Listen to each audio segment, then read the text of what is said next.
Today on Real Estate on the Rocks, we're going to talk about the 365 days or die trying.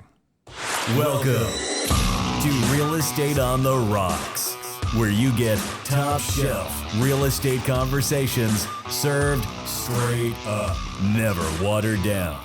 Here's your host, Dave Snowberger. Welcome back to Real Estate on the Rocks. Today on this episode, we got a special episode today. It is just James, the new guy. What's going on? And me, Dave Snowberger. And Dave. And Dave. James and Dave. Solo mission. Right. So we had talked about, 365 days or die trying. But I like to emphasize the die part. Really, so let's once again kick off the gloves. Let's go ahead and get ourselves into action. What are we going to do that? We get a lot of viewer mail. We get a lot of viewer mail, emails, things like that, text messages. Hey, I got this going on. Hey, how do you guys do this? Hey, and just kind of just really simple questions all the time. And then there's just kind of like questions that hold you up from getting into action, right? And so really, I'd like to, let's just go ahead and lay it out for people in the first year. What I think the most important steps to getting into the right mindset and staying consistent and having success within your first 365 days. What does that look like? What's that entail? Let's break it down. We're going to talk about a lot of the things that we always talk about. Message is never going to change. It's just going to keep evolving. But I really want to, I took time and I started writing on the board here a little bit, and it turned into a lot of it. I was going to say, retract a lot of it. It looks like Rain Man got let loose up here and just went off on our board. It's just kind of all over. I try to keep it as together as much as possible. So let's just dive into it while we can. The most important thing I think you can do, I'll probably say the most important thing about a lot of these things, because together it's all the most important thing. Yeah. This is the most important thing. Effort. Your 365 days, your first 365 days in business or returning to the career. If you're a veteran or you've got plenty of experience, but you're just kind of lacking where you need to hop back in, this is where you're going to hop back in. All right. And so these are our opinions that breaking down our careers and how we look at things and where we've been able to strive for success. We've done these things consistently. So here we go. Once again, stay consistent. Minimum of 1 year. So 365 days, stay consistent. If you have to start that today, start it today. If you've been consistent for the past 90 days, then stay consistent for the rest of the remainder of the year. But stay consistent. That's the most important thing, to realize that everything works and nothing doesn't. So if you're staying consistent on something that's working for you and double down on it, and 10x it, or whatever terminology you want to use from whatever guru online you listen to, do it, and just stay consistent. I will talk a lot about consistency. I always do. I think that's the key. Mindset and consistency are the things that break entrepreneurs. They're the things that break small business owners. And that's what we are. And so coming up with that right there and saying the small business owners is realizing that this is a business. It is not a hobby. It's a business. You have to build a business, right? And what's the best way to build a business? How does every business start? With a plan. With a business plan. Not just a plan. Business plan. It's got to be a business plan, you know what I'm saying? But put it together. Right, it's got to be a business plan. Yeah. And so if you don't know how to write a business plan right off the bat, I talk GTS. a lot about, Google that shit, GTS, and start Googling and how to do a business plan. I'm sure there's plenty of YouTube videos out there that will walk you through how to do a simple business plan. It doesn't have to be a 20-page essay on everything about business, and this is where I'm going to be in 20 years. Remember, keep it simple, KSS. Keep it simple, silly. And so realize that it's a business. Come up with a business plan. Surround yourself with the best. I'm sure by now, whatever brokerage you have joined, you realize that there's somebody at the top of the food chain that is the company's star. That's their badass. And there's probably, if you go by the 80-20 rule, if you've got 100 people in there, there's probably 20 of them that are just operating at a high level. Yeah. I would surround yourself with those people. A lot of times, and especially if you're going one of the big box brokers or some of the smaller ones do this, and you go to any kind of training, you more than likely surround yourself with people that know as much as you do. That is a bad plan. Because it's a comfort zone thing. Yeah, right, exactly. Yeah, 100%. And so you need to really not surround yourself with the people you just went through real estate school with, that you might have just gone through training with, because they don't know exactly what you don't know. And you're not going to help each other. Forming partnerships to do open houses together it's fine. You can do things like that. However, I don't think it's in your best interest, because if you did catch a client together and you worked it together, and one person's going to work more than the other and resent the other, and then when it's time closing day and you have a $7,500 check, and then your broker's got his claws in it for 30% right off the bat, what's left for you two to split. Now, however, James and I have talked about this before. We do agree that any money is better than no money. True. Yeah. So I don't think that's a long-term plan for success. No, so I definitely not. keep that short-term. I know the buddy system's always good, especially if some of our lady listeners, our female listeners out there, it's always safer for them to work in pairs. Yep.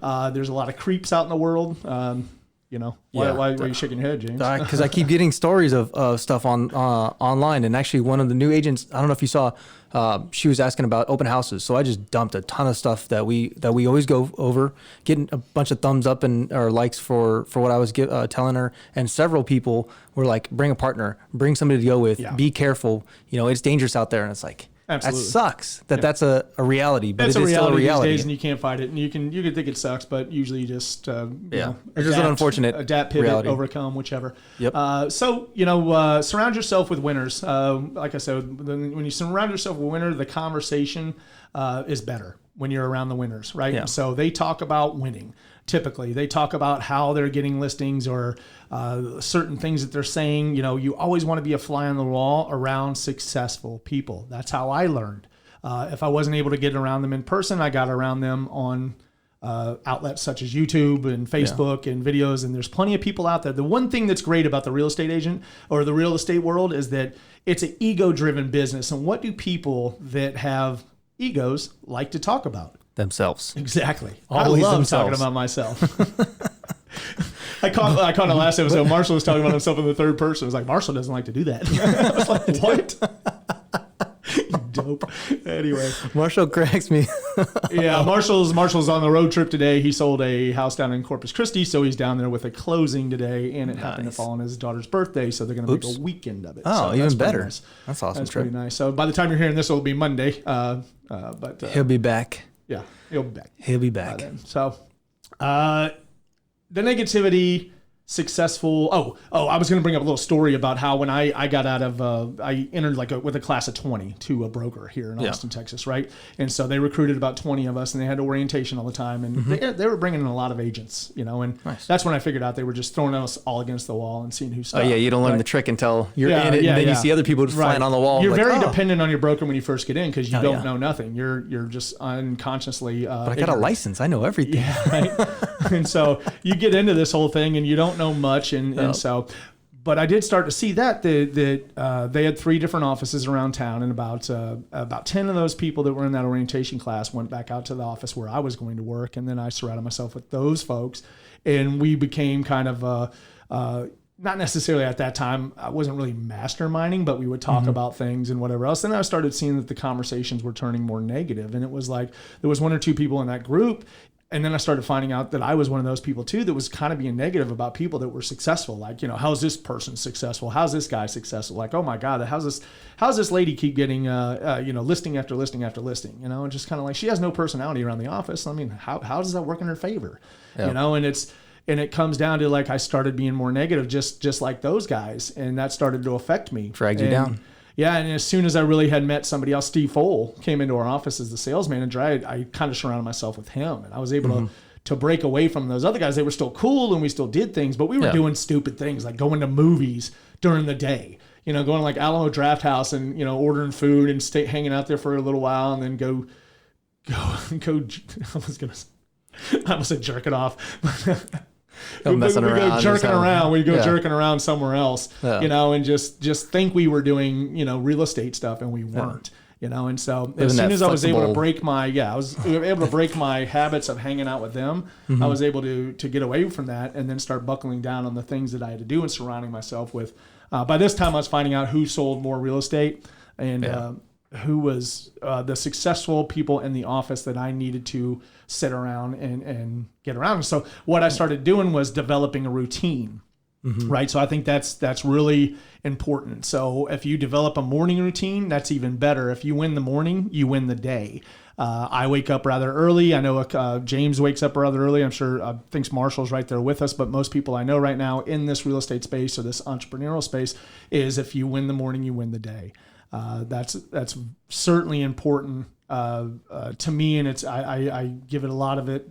My success that I've been having over the last few years of building my business to waking up and taking care of most things. And I have a lot of things done by 8 o'clock in the morning. Yeah. That's why it leads me that I don't have to worry about anything. Yeah. I just can start my day with prospecting. And so that's why we say start strong, end strong. That's why we have, in the military, we do our physical training in the morning. We have a first meeting, we have accountability. We have so much done before 9 o'clock. Like it eclipses most people's like probably half day at least. Yeah. So, but I remember I think it was somebody in the military at a high level said something like that and pissed a lot of people off. It was like, by 7 a.m, we've done more in a day than you will in a week or whatever. I said something. It's something like that. It's just accelerating it though, and it compounds your ability. And so you're driving forward, you're moving or progressing on things, and that pulls you up and pushes you further up. It's just like the surrounding yourself with positive people. Yeah. Positive people pull you up. Negative people just drag you down. Yeah. And so that surrounds you with business and with everything you do. Just keeps progressing forward. And I think still to this day, there's times where we have negative moments. I have negative moments. I get frustrated and I maybe say something that I didn't want to say or take out my frustrations loudly, and the rest of the office can hear me. And I've seen Marshall do it, and I've seen everybody do it. And really, you just chalk it up to, okay, that's your 5-minute funeral. Get it off your chest and get it done. That's it. So and circle back. Yeah, and then circle back and start going after it again. So let's break down, when you develop this routine, what's that become every day? And so I would say Monday through Friday, you need to develop a routine. This is not a hobby. This is a business. Most businesses operate Monday through Friday and even on the weekends, right? And so that first 365 days, you need to be operating almost 7 days a week. Do not kid yourself that you do not have to do this. All right. Nope. Don't listen to other agents that have been in the business for 20 years tell you that, you don't have to work that hard. It's not about working that hard, kid. It's about doing this or doing that. I call bullshit. I'm seeing the exception of the rules. Some people have it really easy and they don't have to do these things. I've had to do this, and I had to keep it up for 3 years, right? I pretty much had to work 7 days a week for 3 years. And so I still work 7 days a week. I'm not digging ditches. I'm not breaking my back, but I am technically using my brain to solve problems 7 days a week, whether it's for myself or it's for one of our agents or for one of our admins or one of my clients or customers or whichever else. I'm still working almost 7 days a week, and you have to do that to stay on pace to get to the goals that you want. My goals are rather higher, so I need to address that real quick. My goals are not higher than anyone else's. My goals are just set high for myself. Yeah. Right. And so my goals aren't better than yours. My goals aren't better than anyone's. My goals are just my goals. I'm striving to do this, and I know that I have to work certainly constantly all the time. I have certain designated times every year for vacation. Those are the days that I unplug, and I don't do anything real estate wise. My admin, Melanie, knows not to bug me. She does a great job of covering me, so she doesn't have to bug me. Like she does it. Like she earns her paycheck, her whole year's salary in that week or 10 days that I'm on vacation, because she doesn't let anybody at me. She can't solve anything that I can't right there, and she knows that after 3 years in the business that there's nothing that I can't figure out when we get back. Yeah. Right. And so nothing is, the title companies are good at what they do. The lenders are good at what they do. Everything's good. And typically when a client has a fire, that you need to put out, it's not a fire. No, it's a match. They just need to be talked down. It's easily solvable, and we can keep moving. Right. Okay. So developing that routine, what's that look like for you? And I would say that every day your routine's got to be something that has to be learning based. So we talked about ABL, always be learning. Something learning based. Take in some sort of content that speaks to you that you like, whether it's a coaching program you can see visually, or a book you can read, or a podcast you can take in. Like Real Estate on the Rocks, or just surround yourself with reading. There's a lot of great books out there that will break this down for you of really kind of what you have to do or put you into the right mindset. I think every morning you need to develop your mindset. You need to work on your positive mindset, not in a fairy dust, Tinkerbell type of way, but just in a way that that the positivity is going to win over the negative. The positive is going to win over the negative for sure. And so develop that routine. All right. And so next thing I would add in right there into your routine every morning is practice scripts and role play.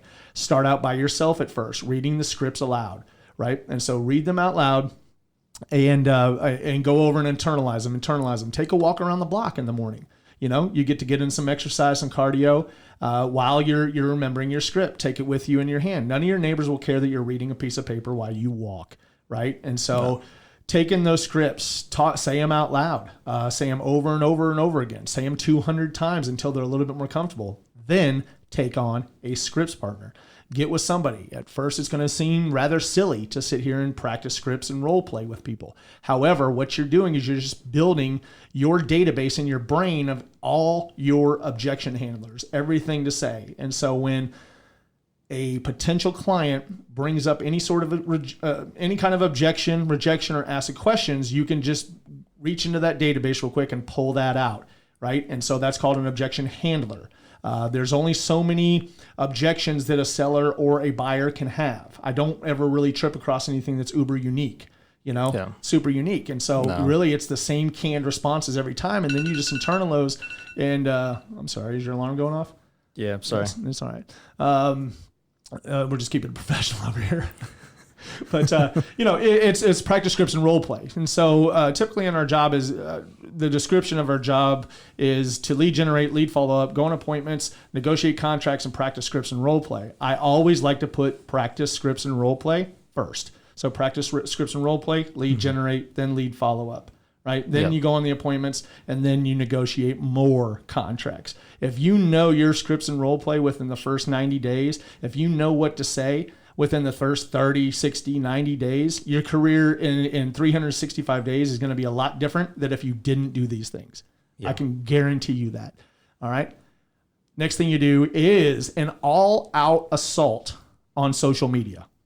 What does that mean? That means exactly what it says. An all-out assault. Go all in. Yeah. I mean, just get it out there. A lot of times that we talk, I do things a little differently these days. I don't market a lot of properties anymore on Facebook. I don't take pictures anymore in front of houses or homes with my signs on them or sold signs or anything like that. I felt that was getting kind of stagnant and stale, and I was training my audience to scroll right past me.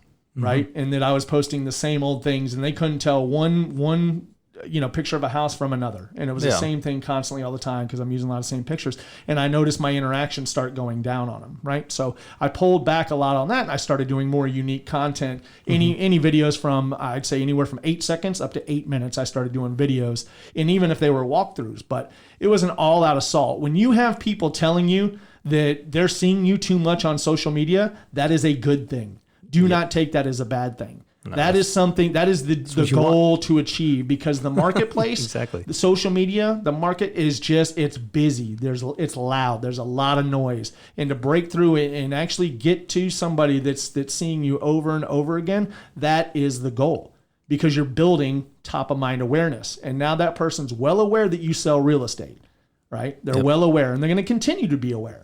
And so when someone mentions that they're moving or they're buying or they're selling or their folks are moving or somebody from work or church is moving or buying a house, they're going to think of you first. And hey, you should talk to my buddy Dave Snowberger. Yep. And here's his number. Or actually, just go into Facebook. Do you have Facebook? I'm sure you do. Everybody does. Billions of people do. Go into Facebook and type in his name, Dave Snowberger, and just click on any thousands of his videos. The guy posts a lot of videos, and he looks pretty successful because he's always selling homes, and he's always standing in front of homes with sold signs, and he's always doing these things. And he does this cool thing called Wilco Eats. You should see it. Next thing you know, they're checking out our social media, right? And I think I don't have anything on there that I'm not necessarily embarrassed about. I put myself out there in every direction I can to get people to say, hey, Lee, look at me. And I try to do that. That's what you should be doing, an all-out assault on social media. How's that been working out for you, James?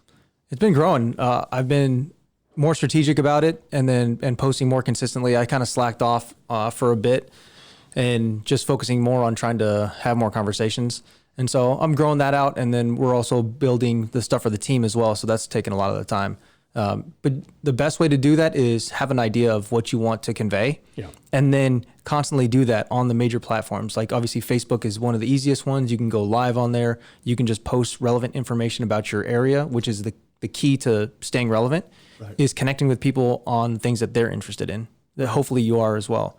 Instagram's real easy. You can do like we've all said this before, is like food, friends, family, dogs, like pets, things like that, area photography, like park, stuff like that engage people. Stuff like that is definitely very appealing. Yes, food, family, fun. Yep. Anything food, family, fun attracts people into your life. Yeah. You want to do like YouTube is really good for your longer form content. Definitely, if you can hit that 10-minute mark, that's definitely a key mark for later on, once the page is more established. LinkedIn is more B2B, but it still connects, and you're going to get more like a higher profile of a person, to connect with in the business world, which is good as you progress through your journey in real estate.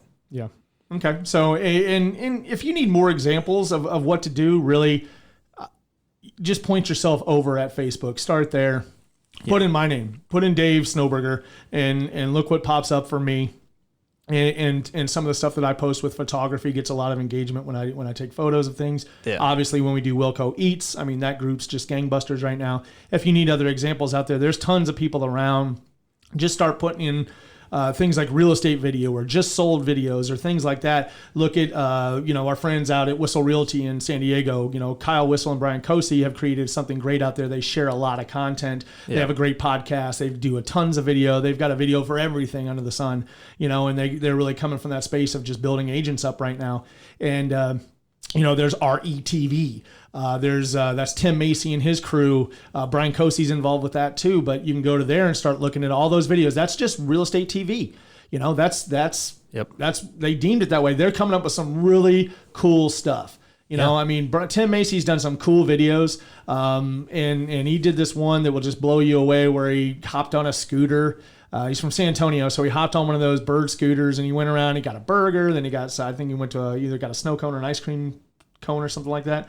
And then he ended up showing a house, and I think that was the whole objective, was to showcase this house he had listed, nice. For an investor. And it just was cool. And I looked at it and I was like, man, he's stepping up his game right there. Yeah. And then there's some people that like full on production values there. And then you have the guys that are somewhat just like me that just turn their iPhone around and start recording and start saying things. And we're not afraid to put things out there anymore, but that wasn't always the case. We had to work towards that. So all out assault on social media right there.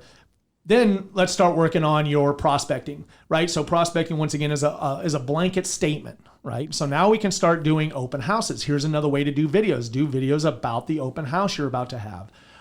Do it on a Friday. Invite people out. Do it on a Saturday. Tell people you're there, Saturday or Sunday, whichever time. Tell people you're there. Do it while you're at the open house and say, hey, look, we're having a great turnout here, and just tell them the reasons to stop by. If it's just to see you, if it's a friend to just see you that hasn't seen you in a while and they're in the neighborhood, they'll stop by. It's kind of cool, actually. Mm-hmm. But you create your own, your own people coming over, and it's just a really cool thing to see when you see that you're marketing. That's what that is. Yeah. That's marketing. Start to work for you. So that's absolutely great. So once you start doing more open houses,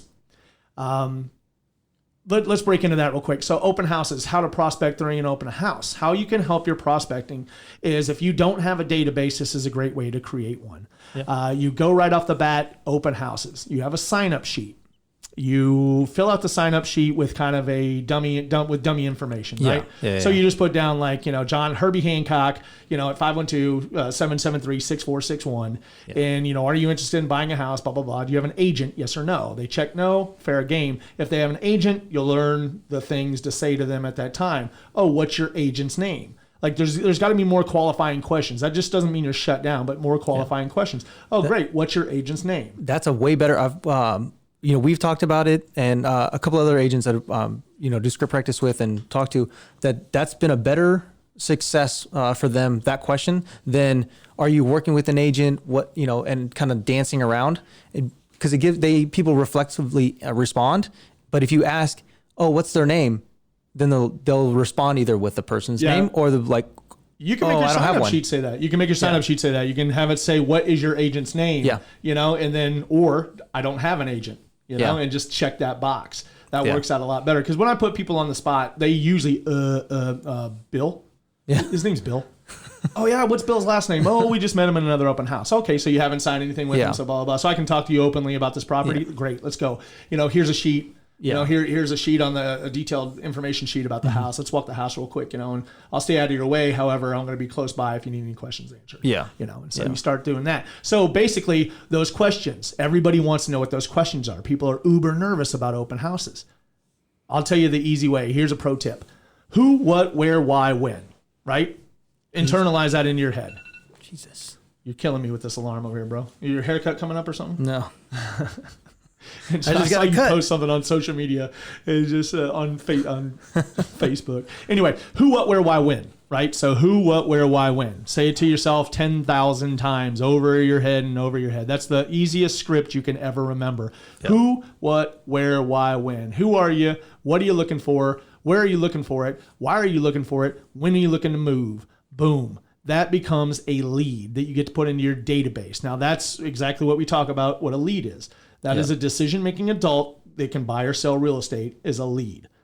All right? Mm-hmm. A lot of people think leads are qualified and ready to buy. No, those are qualified leads. And now what you're going to do is you're going to work to get them qualified and turn them over. And once you get them qualified, that's your leverage to get back to possibly listing their home, which would turn into more open houses, right? Yep. So listings, leads, leverage. It's a vicious cycle. Once you get it going, you can't stop. If you stay consistent. If you stay consistent. Otherwise, it will fall off. Right. And so a lot of times people ask me what I should be doing. You know, should I just be doing what I'm best at? How do you know what you're best at when you're brand new? So, you know, design your business, you know, and design your business based on what you're best at. However, you don't know what you're best at until you go through all these activities like open houses, calling for sale by owners, calling expireds and withdrawals, you know, working community events, maybe starting a small little 100-home farm that seems to be pretty hot, and the numbers are there for you to justify, you know, just working 100 homes and then take it to 200 homes, then take it to 300 homes, then take it to 400 homes. You know, if the neighborhood only has 300 homes, you don't have to worry about much. Once you hit 300, you've captured the whole neighborhood. Now you've come up with the plan to market to them 365 days a year, right? And if you stay consistent at marketing to them and realize that nothing is going to come into that farm quickly, that's a slow playing game. Yeah. But if you stay consistent, you'll win out. Yep. You'll be able to do it. Yeah. So, you know, one thing advice I'd like to give here is to stop trying to sell a house when you're brand new. Stop thinking in your brain that all you have to do is sell a house. That's a mindset, and that's a mindset of scarcity, only to sell a house. That mindset of abundance is more, I need to build a business. I need to build relationships. I have to have a servant's mindset, and I have to have the ability to serve problems, right?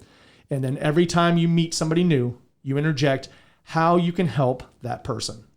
And with over enough time and enough conversations, you'll start realizing that everybody has pretty much a similar or the same problem. They need help buying or selling a home. We have a product, we sell a product. And that's another thing is we are salespeople.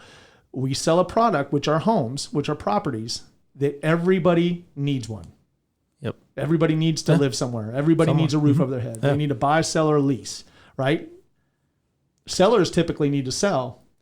Buyers don't really need to buy.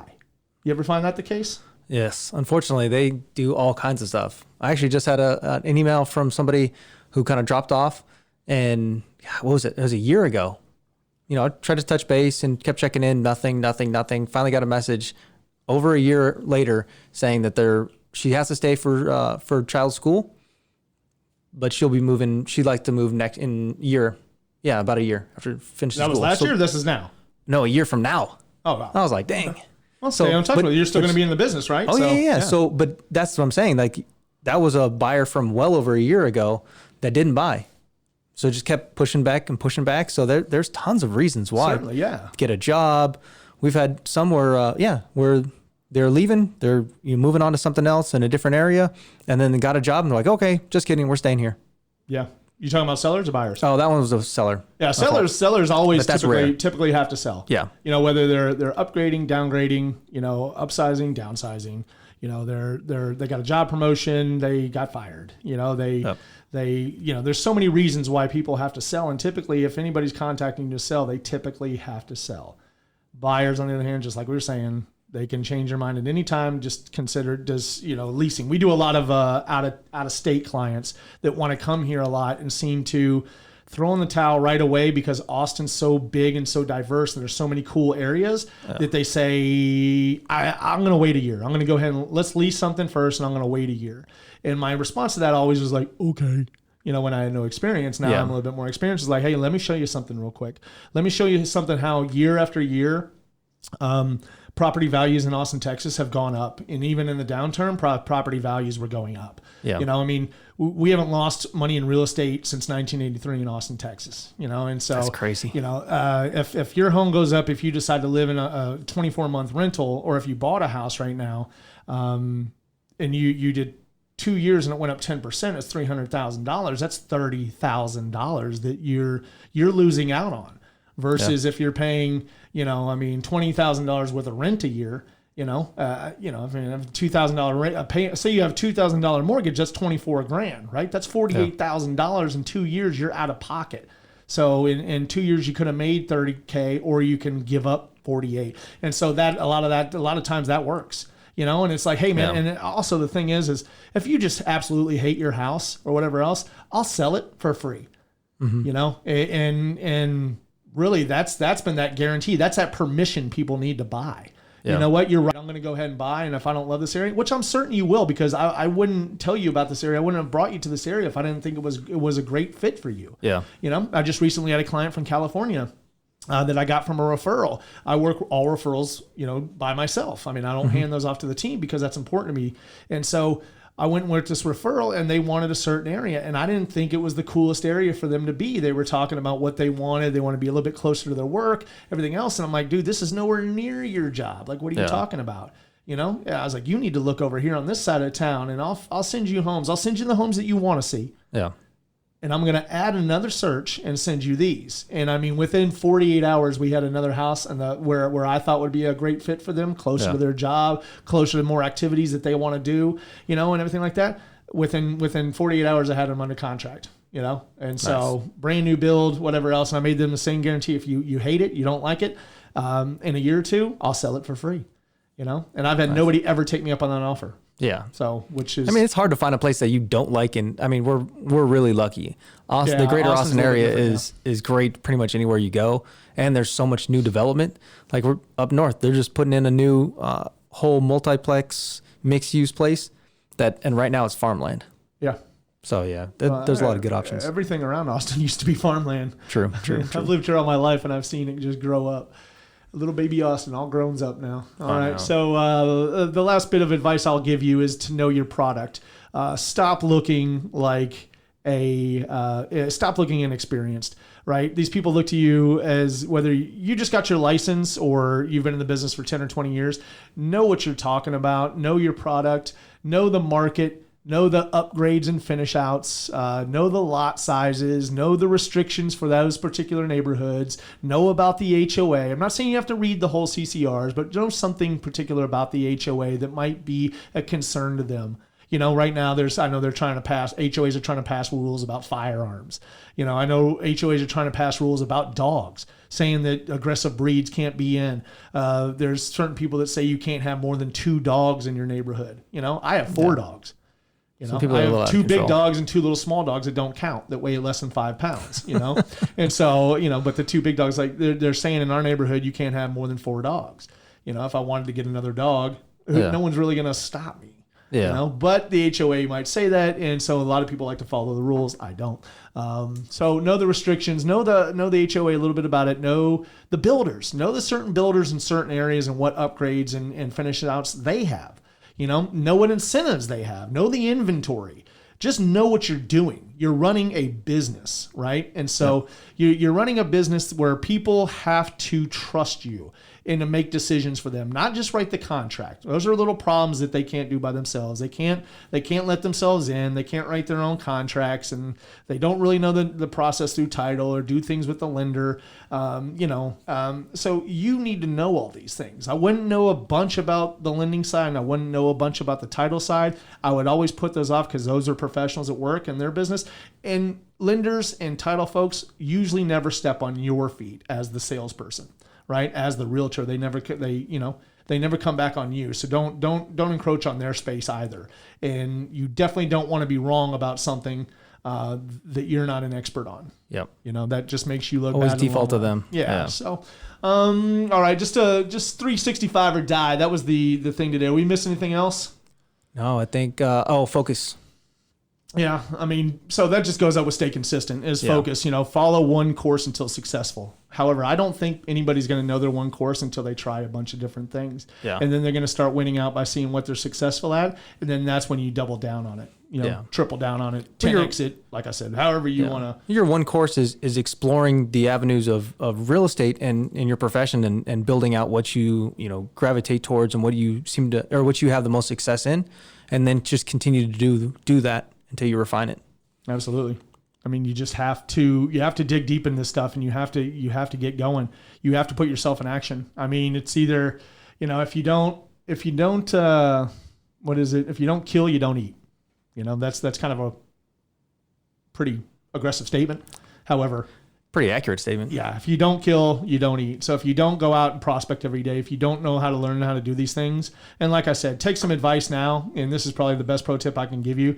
If you're not willing to do the things that you don't want to do when you don't want to do them, if you're not willing to prospect, if you're not willing to do open houses or call people that are raising their hands that need help selling or that had already listed with an agent, and the ad agent didn't get the job done, and you think that you can go in and have a conversation with that expired, if that scares you in any means, you either have to do it or just stop fooling yourself. And we did an episode about all the other jobs in real estate that you can do. There's tons of things you can do rather than be in sales. If you're better suited being an assistant or maybe even just a showing assistant, maybe working on the title side, admin side, marketing side. If you're better fit there, a lot of people get in this job predicated that it's easy.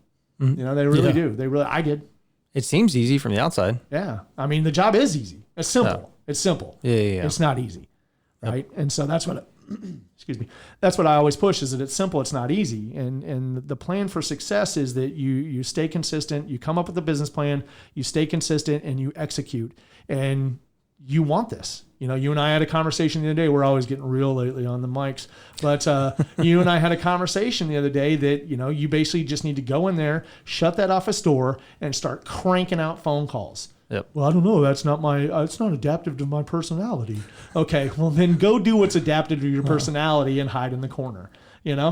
It's just like, you didn't say that. No. You didn't say that. But, we do see that a lot. Well, I don't like to make phone calls. Like, what do you like to do then? You have to discover what you like to do. You'll enjoy it when you get connecting with people that are, you're going to go through a bunch of the junk. How do you ever qualify a lead if you don't like phone calls? You can't ever talk? I don't know. Like, if you can't have the basic conversation with someone like, hi, I'm interested in 123 Banana Street. That's 123 Main Street. It's like, can you show me at 6:00? And then you choose not to call that person. Yeah. And have a conversation of why you can't show them at 6:00. Yeah. Maybe the house is, occupied and you need to make an appointment. Maybe it's already pending, maybe whatever. Ask them if they're qualified. But if you don't know how to do any of that stuff, you're dead in the water. This is a craft. If you don't start honing your craft, and building your business, there's no reason for you to go any further than this podcast. You'll actually have some fun conversations. I was talking to a guy a little bit ago who had a pretty good sized lot for sale, didn't sell, and called him, started talking to him. And then he's like, so when are you going to bring the rocks? You bringing those by today?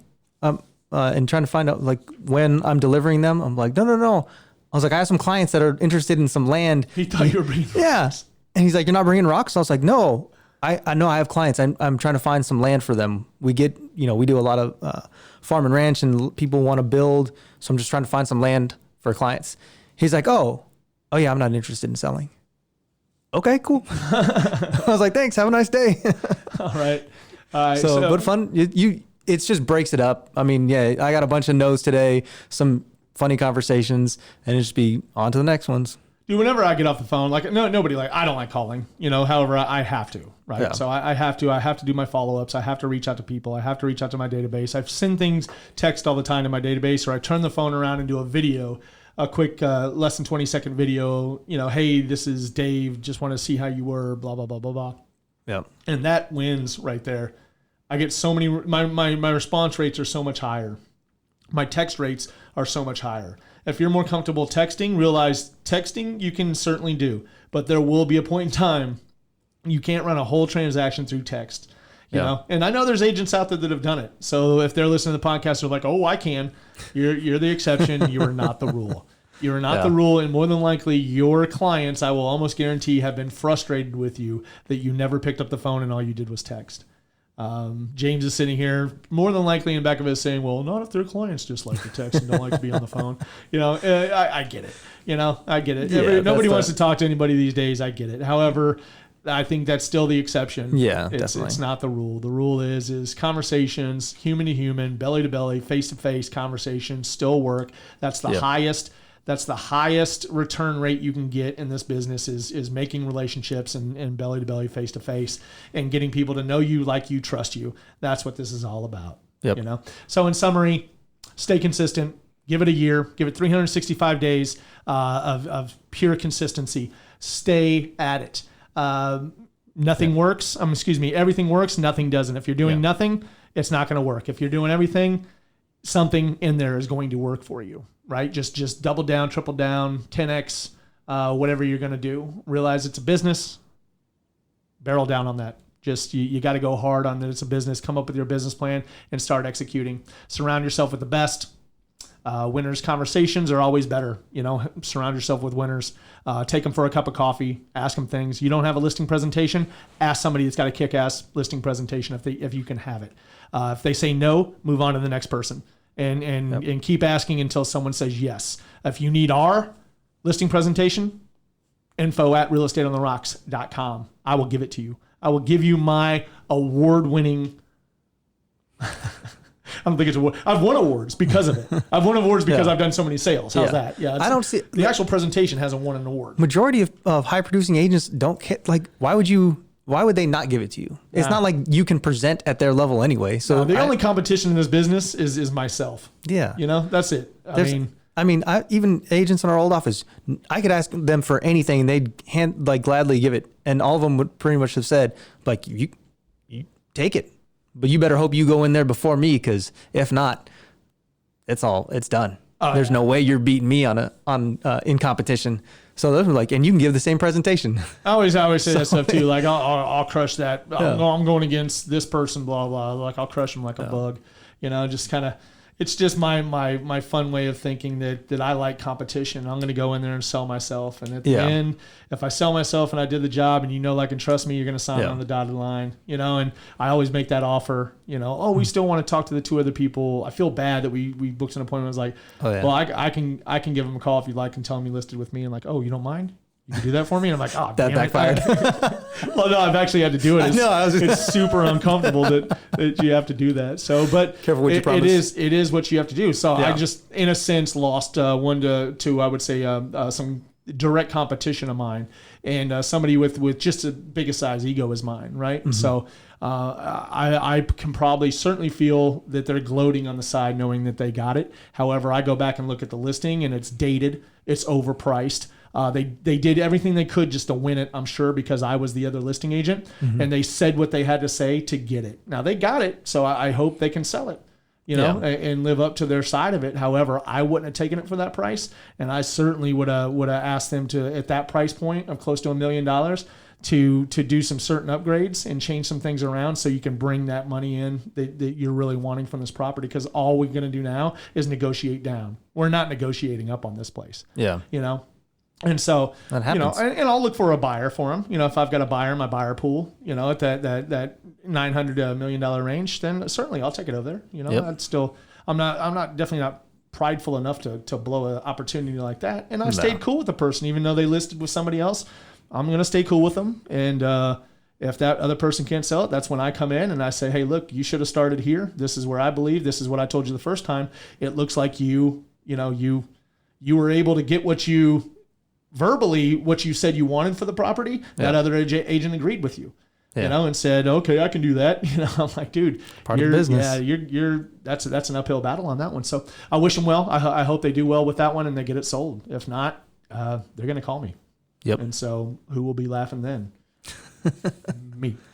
All right. So we really appreciate you listening to us. I want you to give our friend Mike Harrell a shout. You can give him, if you want to know more about Mike Harrell, he's a guaranteed rate. info@realestateontherocks.com. That's how you get a hold of us. If you're EXP curious in any way, we would love to hear from you. That's text 88000. Text join EXP to 88000. That way we can have a completely confidential conversation about the benefits of EXP and why so many industry titans, industry leaders are switching over to EXP. It is definitely the Netflix of the real estate business. There's a lot of hoopla out there about big box brokerages and where you want to hang your hat. I think all of them serve their purpose. They're all great. However, I chose to align myself with EXP for a reason. If you want to know those reasons, text join EXP to 88000. We will see you next time. We certainly appreciate it. Have a great week.